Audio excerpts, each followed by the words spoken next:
The storm clouds rolled low over the quiet Texas countryside as Emma stepped off the dusty bus, her heart weighed down by more than the duffel bag in her hand. She had come to Willow Creek Ranch seeking peace, running from a city life that had judged her more than embraced her. Her doctor's voice echoed in her ears, "I'm sorry, you can't have children." It was a sentence that shattered dreams she never dared to share aloud. People didn't understand how deeply it cut. Why love, when you couldn't give what everyone seemed to want most? She hugged herself and blinked away tears. Then she heard a deep voice behind her. "Lost?" he asked. That voice, warm, rugged, impossible to ignore, belonged to a cowboy who didn't look away when she met his gaze. The cowboy introduced himself as Cole Hawkins, owner of the ranch where she'd accepted a temporary job as a cook. His eyes held a gentleness that made her chest ache. He didn't question why she looked tired, or why her voice trembled when she spoke. Instead, he offered a hand, his smile slow and patient. She took it, feeling a strange spark of safety. He guided her toward the ranch house, pointing out open fields, cattle, and horses running free like they had somewhere better to be. Emma inhaled deeply, breathing in fresh country air, feeling a piece of her soul settle. For the first time in months, she felt space to breathe. Behind her, the storm clouds drifted away, as if welcoming her home. Inside the ranch house, Emma was greeted by a whirlwind of tiny boots thundering across wooden floors. Cole had 4 children, 3 boys and 1 girl, all wide-eyed, loud, and curious. They flew around like little tornadoes, tugging at his sleeves, interrupting introductions. Cole handled it all with patience, the kind that could melt iron. Emma watched him lace boots, tie ribbons, and calm tantrums with soft words. Something bloomed quietly in her chest at the sight. She had always dreamed of nurturing, of holding little hands, of bedtime stories whispered into dimly lit rooms. Yet here she stood on the outside, believing she had nothing to offer. Still, the children waved at her eagerly, giving her bright smiles she didn't earn. Hope flickered. Emma's first weeks were filled with early mornings, warm biscuits, and soft country music humming from an old radio.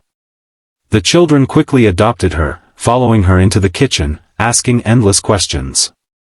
She found herself laughing, real laughter, not the polite kind she'd forced in the city. Cole sometimes leaned on the doorway, watching the chaos with fond amusement. Their conversations were slow and steady like river water, touching everything except the painful truths buried beneath. Emma cooked, cleaned, and helped with homework. She learned each child's favorite dessert. She learned Cole worked harder than any man should. She learned this ranch wasn't just land, it was love stitched into soil. Yet always, guilt followed her like a shadow. One quiet evening, Emma and Cole walked along a fence line, fireflies glowing like flickering stars in the grass. Cole spoke about his late wife, a gentle woman lost too soon. He'd built the ranch on memories and promises, raising his children with a heart that refused to harden. Emma admired his strength, but it scared her. She didn't want to be another disappointment in his life. When he asked about her past, she froze. The words lodged in her throat like thorns. She spoke about heartbreak, judgment, and the painful truth she'd never said aloud. "I can't have children," she whispered, bracing herself for pity. Cole stopped walking, his boots crunching gravel.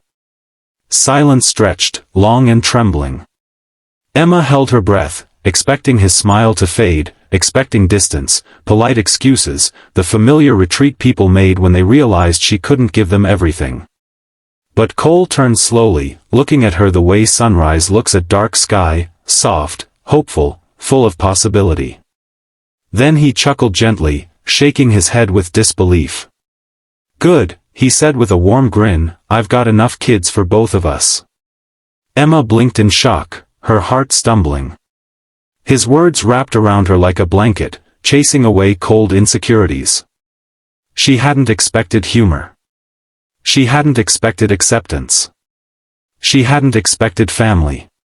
After that night, something settled between them, quiet and steady like the roots of an oak. Emma no longer exaggerated smiles or hid behind busyness. She allowed herself to belong. She braided Lily's hair before school and wiped scraped knees after wild adventures. Contentment bloomed in the simple moments, pancake breakfasts, muddy boots by the door, sleepy bedtime stories. Cole's gaze often lingered on her longer now, soft and unguarded. He admired her strength, her patience, her tenderness that required no blood ties. Emma didn't raise children from her body, but she nurtured them from her soul. And that, Cole believed, was more powerful. Problems, however, came riding into town like trouble often does. Cole's estranged parents showed up without warning, cold voices dripping judgment. They questioned Emma's presence, whispering poison about her inability to give Cole more children. They insisted he deserved a proper family. Their words sliced deep, reopening wounds Emma fought hard to heal. She retreated into herself, avoiding Cole's eyes, fearing she'd ruined everything. The children sensed the tension and hovered quietly. Cole confronted his parents beneath the wide Texas sky, anger rolling like thunder. He reminded them children weren't currency, and love wasn't measured by biology. He demanded respect, and when they refused, he sent them away. Emma cried that night alone in the barn, the scent of hay and leather grounding her. She whispered fears into the shadows, believing she wasn't enough. Cole found her, his footsteps soft, his voice softer. He knelt before her, wiping tears with warm thumbs. He told her she mattered, not because of what she could or couldn't do, but because of who she already was. He confessed he'd fallen for her strength, her stubborn hope, her kindness that looked for the lonely corners in others. His children adored her, not as replacement, but as blessing. Emma let the tears fall freely, letting grief wash away years of insecurity.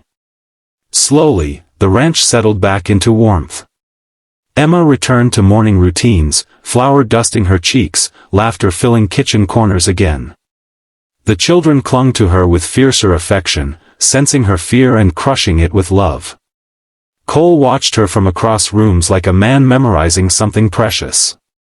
He fixed fences with renewed energy, knowing his home was whole again. The ranch glowed beneath sunshine, wind chimes singing soft lullabies. Emma no longer questioned her place. She found home not in perfection, but in belonging. And belonging, she realized, was everything she ever wanted. One evening, while the children chased fireflies, Cole gathered his courage. He led Emma to the porch where lantern light golden-edged her face. He spoke of partnership, of shared burdens, of growing old in rocking chairs. He offered not wealth or promises of children, but companionship, heart, and hand. Emma's breath caught as he pulled out a small ring, worn smooth by time. He asked her to marry him, voice steady with hope. The world held its breath with her. Tears shimmered in her eyes, not of sorrow, but overwhelming joy. She said yes, voice trembling with purpose. Their wedding was simple, wildflowers woven into bouquets, boots scuffing dirt floors, laughter echoing into hills. The children stood proudly by Cole's side, each holding something symbolic, a horseshoe for luck, a ribbon for unity, a feather for freedom. Emma felt every ache, every scar lighten when Cole slipped the ring onto her finger.